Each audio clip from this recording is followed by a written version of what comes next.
तर तुम्ही इथे बघू शकताय सहजरित्या हा लाडू वळला जात आहे। छान असा गोल गरगरीत असा लाडू वळला आहे।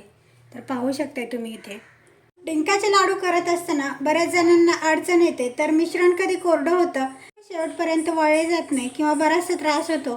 तर आज आपण ह्या व्हिडिओमध्ये अशा छोट्या छोट्या टिप्ससह डिंकाचे लाडू कसे करायचे ते पाहणार आहोत।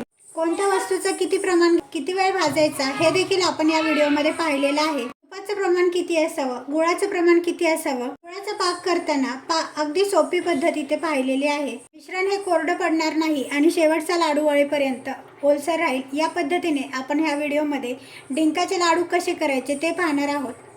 तर इथे मी सगळे जिन्नस हे या वाटीने मोजून घेतलेले आहेत। तुम्ही घरातली या पद्धतीची कोणतीही वाटी घेऊन त्याच वाटीने सगळे जिन्नस मोजून घेऊ शकता। तर हे बघा, गॅसवरती मी कढई ठेवलेली आहे। या सगळे कोरडे जिन्नस भाजण्यासाठी आपल्याला इथे जाड तळाची कढई ठेवायची आहे। तर इथे मी 4 वाटी खोबऱ्याचा किस घेतलेला आहे। जी वाटी मी इथे सुरुवातीला दाखवलेली आहे त्या वाटीने 4 वाटी खोबऱ्याचा किस घेतलेला आहे। तर खोबऱ्याचा किस आपण मंद आचेवरती भाजून घेणार आहोत। हे बघा, इथे मी 4 वाट्या सुकं खोबरं घेतलेलं आहे। वजनी प्रमाणामध्ये 2 गॅस कमी ठेवायचा आहे आणि हलकं तांबूस रंगावरती एकदम कुरकुरीत होईपर्यंत खोबरं आपल्याला भाजून घ्यायचं। एक 5 ते 6 मिनिटं मंद आचेवर खोबरं छान असं कुरकुरीत होईपर्यंत आपल्याला इथे भाजून घ्यायचं। खोबरं छान असं कुरकुरीत होईपर्यंत आपण इथे भाजून घेतलेलं आहे। तर गॅस बंद करूया आणि खोबरं एका ताटामध्ये काढून घ्यायचं आहे। आता आपल्याला इथे तीळ भाजून घ्यायचे आहेत। तर अर्धी वाटी आणि वरती चमचाभर तीळ घेतलेले आहेत। तीळ हे जेवढे आपण मंद आचेवर खमंग डबल फुलेपर्यंत भाजू तेवढी त्याची चव लाडूमध्ये जास्त उतरते। त्यामुळे गॅसची फ्लेम इथं कुठेही कमी जास्त करायची नाहीये। एकदम कमी फ्लेमवरती 2 ते 3 मिनिटं मंद आचेवरती छान असे खरपूस भाजून घेतलेले आहेत। तुम्ही इथे पाहू शकता छान असे फुललेले तीळ दिसत आहेत। तर आपण हे तीळ देखील एका प्लेटमध्ये काढून घेणार आहोत। बघा, नंतर याच कढईमध्ये मी इथे 2 चमचे खसखस घेतलेले आहे। खसखस सुद्धा आपल्याला मंद आचेवर हलकासा रंग बदलेपर्यंत भाजून घ्यायचे आहे। हे बघा, खसखस देखील एका मिनिटामध्ये छान अशी भाजलेली आहे। खसखस देखील आपण काढून घेणार आहोत। बघा, नंतर आपण भाजून घेणार आहोत मेथी दाणे। तर मेथी दाणे हे डिंकाच्या लाडूमध्ये घालणं पूर्णपणे ऑप्शनल आहे। मी डिंकाच्या लाडूमध्ये मेथी दाणे घालत आहे। तुम्हाला जर हवं असेल तर तुम्ही घालू शकता, नसेल घालायचे तर नाही घातले तरीही चालेल। तर 1 चमचा घेतलेली आहे। आपल्याला हे जास्त न भाजता फक्त थोडेसे आपण इथे हे भाजून घेणार आहोत। जर जास्त भाजले तर मेथी दाण्याचा कडवटपणा जास्त वाढला जातो। त्या अगदी थोडेसे गरम करून घ्यायचे आहेत आपल्याला। लगेच आपण हे काढून घेणार आहोत। खोबरं, तीळ, खसखस जे कोरडे साहित्य आपल्याला भाजून घ्यायचे होते ते भाजून झालेले आहेत। तर बाकी साहित्य आपल्याला इथे तुपामध्ये भाजायचे आहेत। त्यासाठी मी इथे 150 ग्रॅम तूप घेतलेलं आहे। घेतलं तर 150 ग्रॅम तूप होतं आणि वाटीने म्हणलं तर 1.5 वाटी तूप होतं। नंतर मी कढईमध्ये फक्त 1 चमचा तूप घालून घेत आहे आणि तुपामध्ये फ्रूट्स तळून घ्यायचे आहेत। तर सुरुवातीला यामध्ये मी घालणार आहे बदाम। तर इथे मी 20 ते 25 बदाम या पद्धतीने बारीक असे कट करून घेतलेले आहेत। नंतर यामध्ये घालायचे आहेत काजू। तर मी ते 20 ते 25 काजू या पद्धतीने बारीक असे कट करून घेतलेले आहेत, ते देखील घालायचे आहेत। तर काजू बदाम व्यवस्थित सुरुवातीला छान असे, नंतर यामध्ये घालायचे आहेत मनुके। तर इथे मी 25 ते 30 मनुका घेतलेले आहेत। मनुके हे थोडे उशिराच घालायचे आहेत त्या कढईमध्ये। मनुके हे पटकन असे परतले जातात, त्यामुळे थोडे उशिराच घालायचे आहेत। तर व्यवस्थित असं परतून घेऊया। तुम्हाला हवं तर तुम्ही आणखी कोणते यामध्ये सुकामेवा ॲड करायचा असेल तर करू शकता। अंजीर किंवा अक्रोड देखील यामध्ये तुम्ही वापरू शकता। तर व्यवस्थित आपण हे परतून घेऊया। काजू, बदाम, मनुके छान असे परतून घेतलेले आहेत, तर काढून घेऊया। नंतर या कढईमध्ये आणखीन थोडंसं तूप घालत आहे आणि तुपावरती खारीक पावडर छान अशी परतून घ्यायची आहे। इथे मी खारीक पावडर रेडीमेड वापरलेली आहे। तुम्हाला जर खारीक बाजारातून आणून घरी मिक्सरमध्ये पावडर करायची असेल तर तुम्ही ते देखील करून वापरू शकता। तर इथे मी गॅस बंद केलेला आहे आणि फक्त गरम कढईवरतीच आपण ही खारीक पावडर परतून घेणार आहोत। कढई जास्त गरम नको आहे आपल्याला इथे आणि गॅस देखील आपल्याला चालू नाही ठेवायचा। तर गरम कढईमध्ये सुरुवातीला आपण ही खारीक पावडर परतून घेऊया।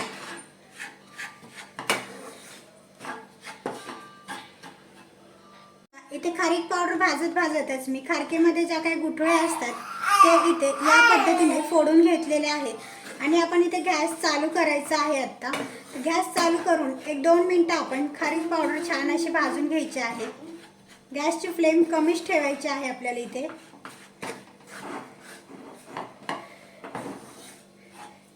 इथे मी आणखी 1 चमचा तूप ॲड केलं होतं आणि खारीक पूड ही 1 ते 2 मिनटं मंद आचेवरतीच भाजून घेतलेली आहे. इथे मी काळी खारीक पूड वापरलेली आहे.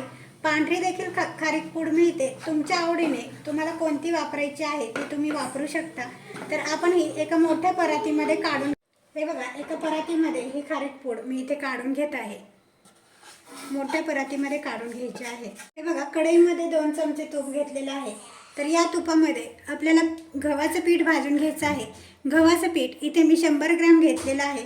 तर आपण हे बेसनच्या लाडूला कसं आपण थोडं थोडं तूप घालून पीठ हे खरपूस भाजून घेतो, त्याच पद्धतीने आपल्याला गव्हाचं पीठ भाजताना देखील थोडं थोडं तूप घालायचं आहे आणि पीठ हे छान असं खरपूस भाजून घ्यायचं आहे.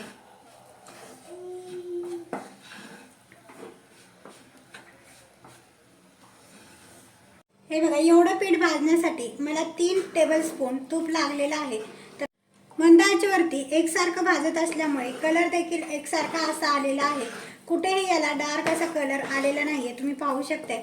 तर हे गव्हाचं पीठ आपण ज्या ताटामध्ये खारीक पावडर काढलेली आहे त्या ताटामध्ये गव्हाचं पीठ काढून घ्यायचं आहे. बघा, यावरच आपण हे पीठ काढून घेणार आहोत. 5 ते 6 मिनटं लागलेली आहेत एवढं पीठ भाजण्यासाठी. तर व्यवस्थित असं मंद आचेवरतीच हे पीठ आपल्याला, हे बघा, गॅसवरती मी पॅन ठेवलेला आहे. त्यामध्ये 3 टेबलस्पून तूप घालून घेतलेलं आहे. त्यामध्ये आपल्याला डिंक तळून घ्यायचं आहे. इथे मी पाऊण वाटी डिंक घेतलेला आहे.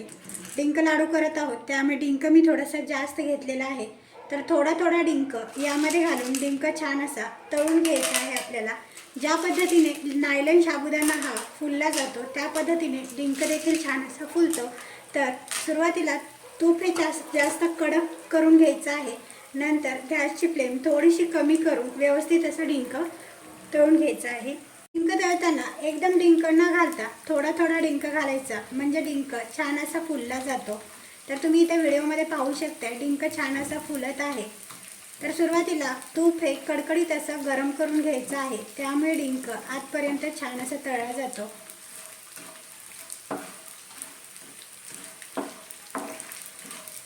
या पद्धतीने डिंक तळून झालेला आहे. तर आपण काढून घेणार आहोत आणि याच पद्धतीने थोडा थोडा डिंक तुपामध्ये घालून मी इथे तळून घेणार आहे.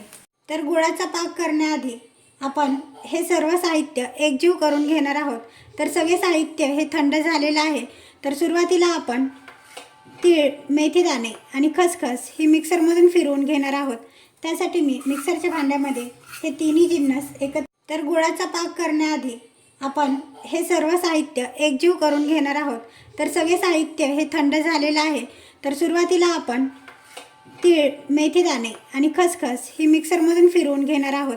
त्यासाठी मी मिक्सरच्या भांड्यामध्ये हे तिन्ही जिन्नस मी मिक्सरमधून बारीक करून घेत आहे.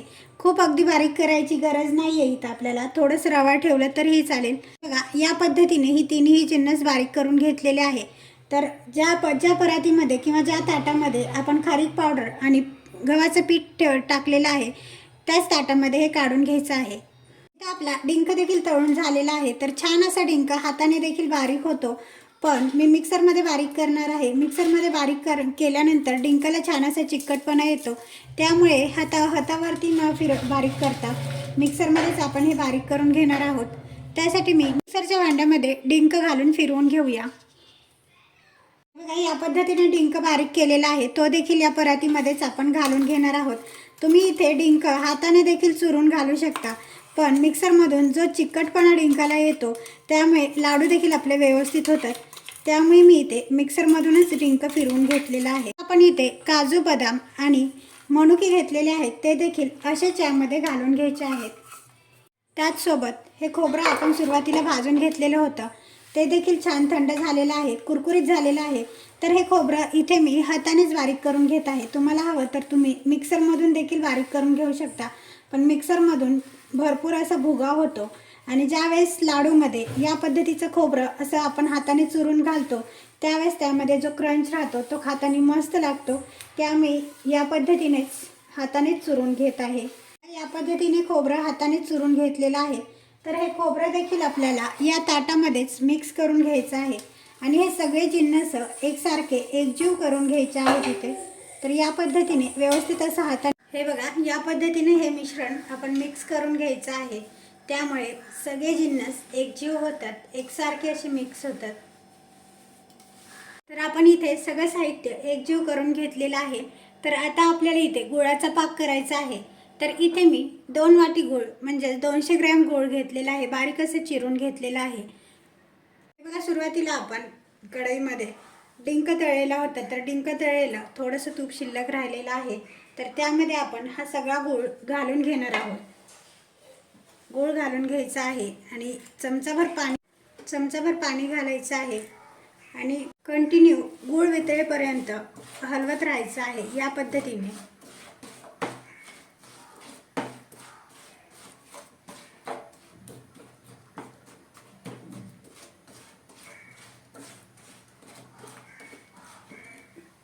गुळाचा पाक करताना थोडंसं पाणी घातलं मिश्रणाला व्यवस्थित बाइंडिंग पण राहतं आणि पाक हा पुढे जात नाही. त्यामुळे मी इथं चमचाभर पाणी घातलेलं, मिश्रणाला व्यवस्थित बाइंडिंग पण राहतं आणि लाडू अगदी शेवटपर्यंत वळले जातात. तर गूळ हा मी इथे पूर्णपणे वितळून घेत आहे.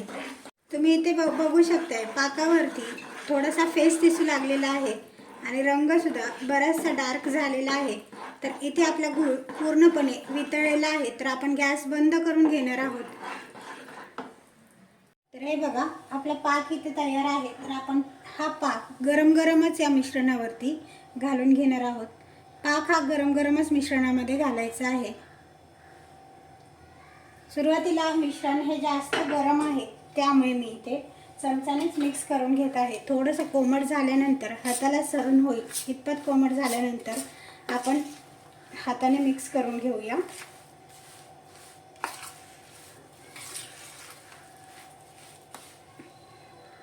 मिश्रणामध्ये घालायची आहे सुंठ पावडर.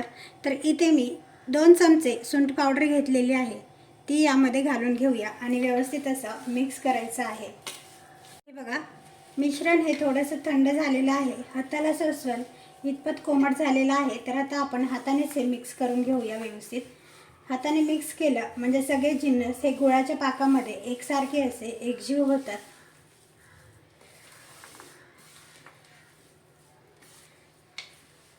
तर तुम्ही इथे बघू शकताय, मिश्रण हे आपलं भरपूर असं ओलसर आहे, थोडं देखील कोरडं पडलेलं नाही आहे. सहजरित्या लाडू व्यवस्थित वळला जातो. तर इथे मी काही पिस्त्याचे काप घेतलेले आहेत. तर ते आपल्याला गार्निशिंगसाठी थोडेसे लावायचे आहेत, ऑप्शनल आहेत. तुम्हाला जर आवडत असेल तर तुम्ही लावू शकता, नसेल आवडत तर नाही लावले तरीही चालेल. तर बघा, या पद्धतीने सहज असा हा लाडू वळला जातो. इतपत मिश्रण आपल्याला ओलसर हवं आहे लाडू वळण्यासाठी. इथे मी थोडे पिस्त्याचे काप लावून घेत आहे.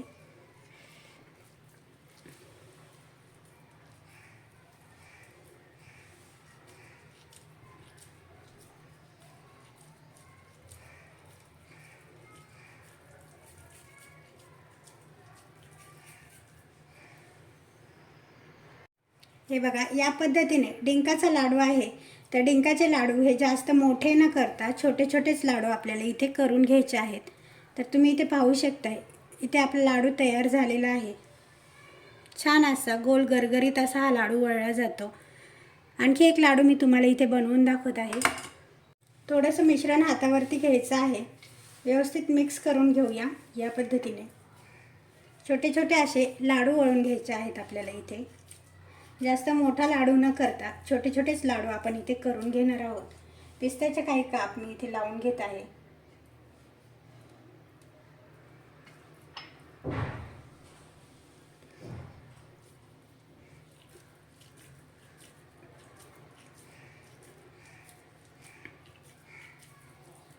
इथे लाडूवरती लावून घ्यायचे आहेत.